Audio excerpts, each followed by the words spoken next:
the seventh Sunday of Easter, also known as Ascension Sunday. After his resurrection, Jesus remained on earth for 40 days before ascending into heaven. This season reminds us that Christ not only conquered death through resurrection, but also entered his heavenly glory through the ascension. Today, we also observe Miracle Initiative Sunday, a denomination-wide celebration that supports the theological education of the United Methodist clergy outside the United States,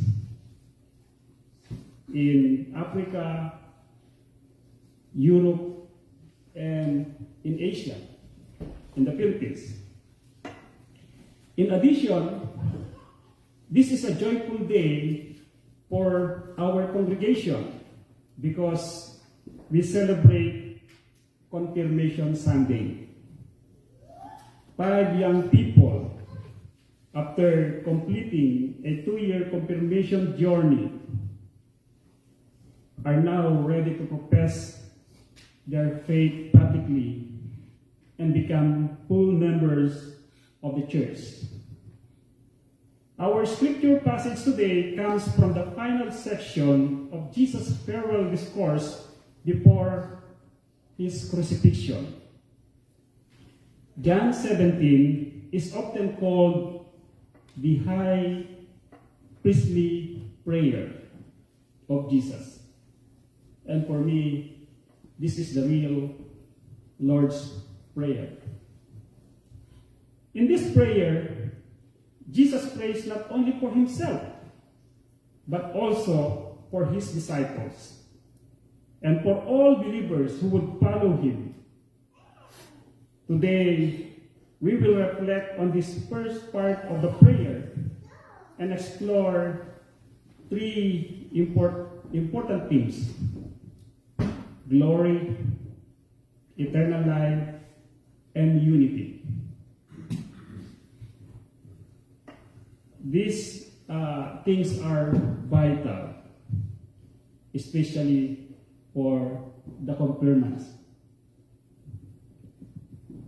After speaking about the coming of the Paraclete, or the Holy Spirit, Jesus lifted his eyes to heaven and prayed, "Father, the hour has come, glorify your Son, so that the Son may glorify you."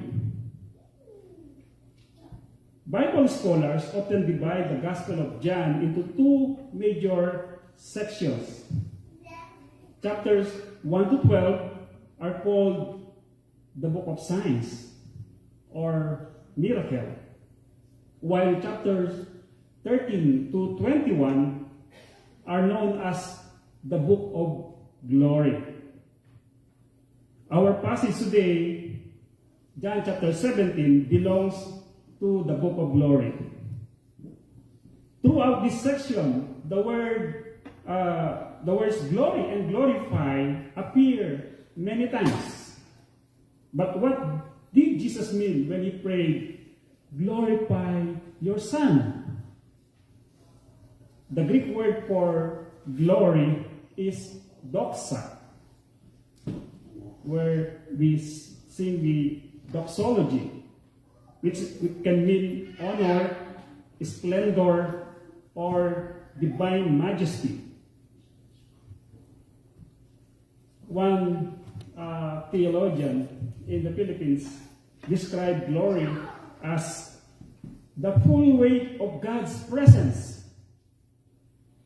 Yet, in the Gospel of John, the glory of Jesus is revealed most clearly through his suffering and crucifixion.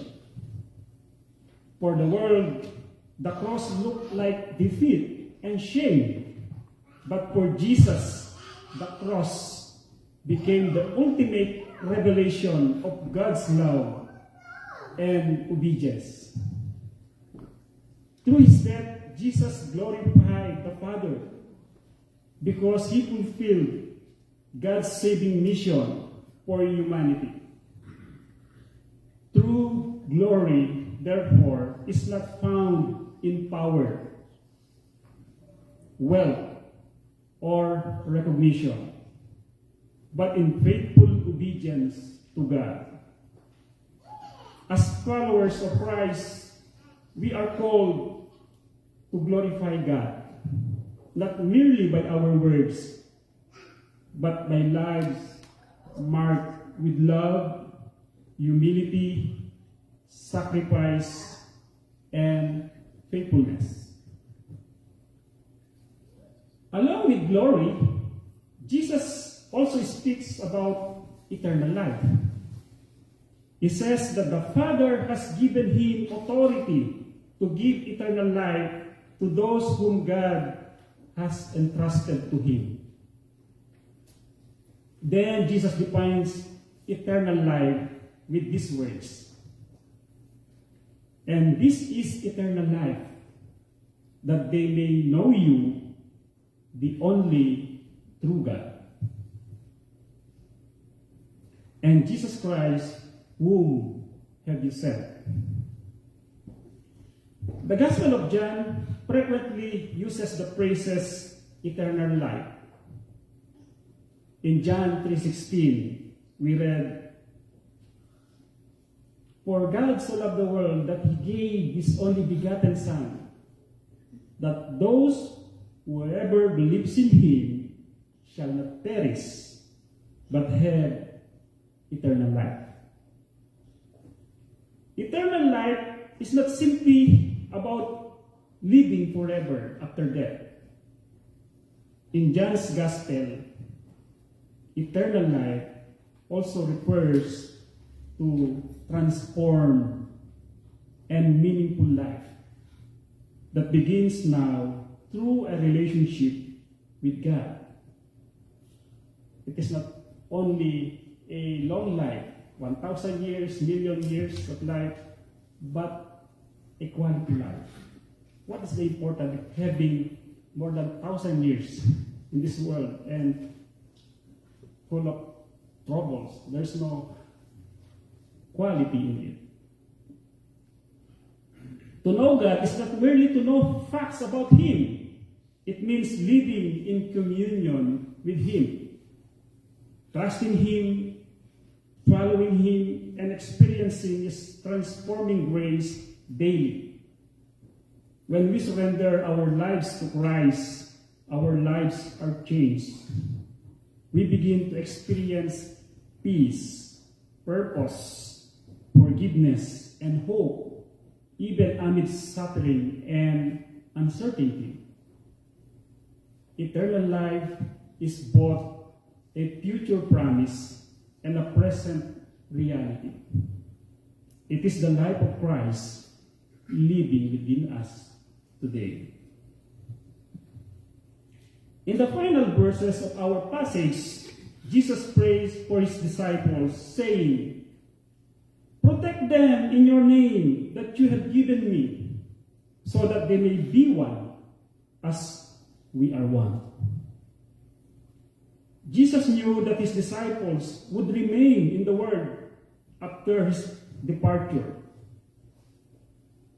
They would face persecution, struggles, and division. Therefore, he prayed not only for their protection, but also for their unity. Unity is essential for the mission of the church. There is an old saying, "United we stand, divided we fall." Throughout history, the body of Christ has experienced many divisions and conflicts. Even today, unity remains one of the most greatest challenges within the church. That's why Jesus prayed for unity before going to the cross. Christian unity reflects the unity between the Father and the Son. When the church lives in love, reconciliation, and mutual respect, the world sees the presence of Christ among us. Unity does not mean that we will always agree on everything. Rather, it means that despite our differences, we remain united in Christ, grounded in love, grace, and our shared mission to proclaim the gospel. So how can we apply this passage in our present situation? As we reflect on this passage, let us ask ourselves, first, how do we define glory? Jesus found glory in finishing the Father's work in verse 4. Where is God calling you to faithful obedience, even if it is costly? Second, do we know God or just know about Him? Eternal life starts now. Are we pursuing relationship through word and prayer or just religion? And third, are we living kept?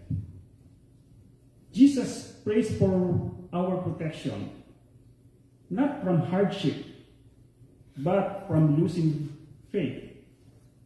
When you feel fragile, remember you're being prayed for. And fourth, are we pursuing unity? His final request for us is oneness, rooted in the Father's name. What is one step toward faith you can take this week? You know, I don't know if I experienced confirmation in my spiritual journey. I think I just confirmed myself. But it's like a kind of confirmation because when I received Jesus Christ as my personal Savior, I made also the membership or the professing members vow. They called all of us, the young people in the altar, and made the professing membership vows. But I did not undergo the confirmation classes. I just read the Bible. When I curious about the love of Christ, I just read the Bible, the whole Bible in different languages. First in the Filipino, and then I read also in Pampango. I tried to read it in Ilocano, and of course English. And I'm planning also to read in Hebrew and Greek sometimes, for Sunday. But I read the primer of the United Methodists, written by the known author in the Philippines, The Pusong Sumigla, or The Heart is Strangely Warm. And I read about the Methodism and also the Book of Discipline. So in that sense, maybe I undergone also the confirmation class. But I really experienced the transformed life when I take seriously the vows that I made in 1992. And I went home just like I'm not touching the ground. And for me, I think that is the ascension moment in my life. That is from being worldly to becoming holy, or towards perfection. Brothers and sisters in Christ, the ascension of Christ is one of the foundations of our Christian faith. We read about it in the scriptures, especially in the book of Acts, and we confess it in the Apostles' Creed. He ascended into heaven and is seated at the right hand of the Father.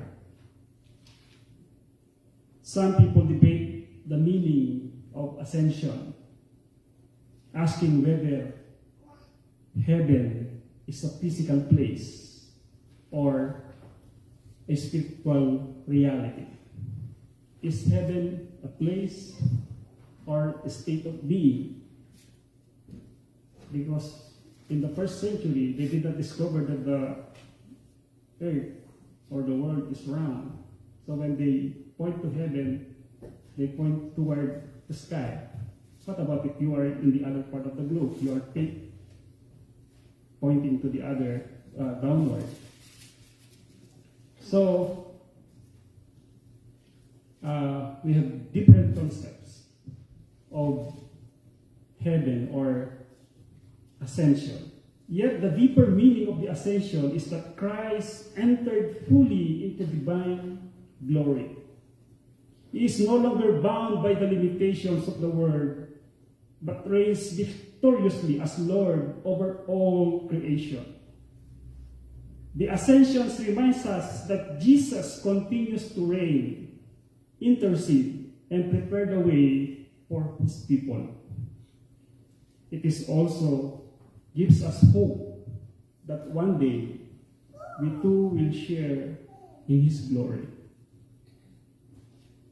As we reflect on Christ's prayer today, may we glorify God through faithful living. May we experience the transforming gift of eternal life, and may we remain united as the body of Christ. May we experience not only the power of Christ's resurrection, but also the hope and glory for which Jesus prayed to the Father. Amen.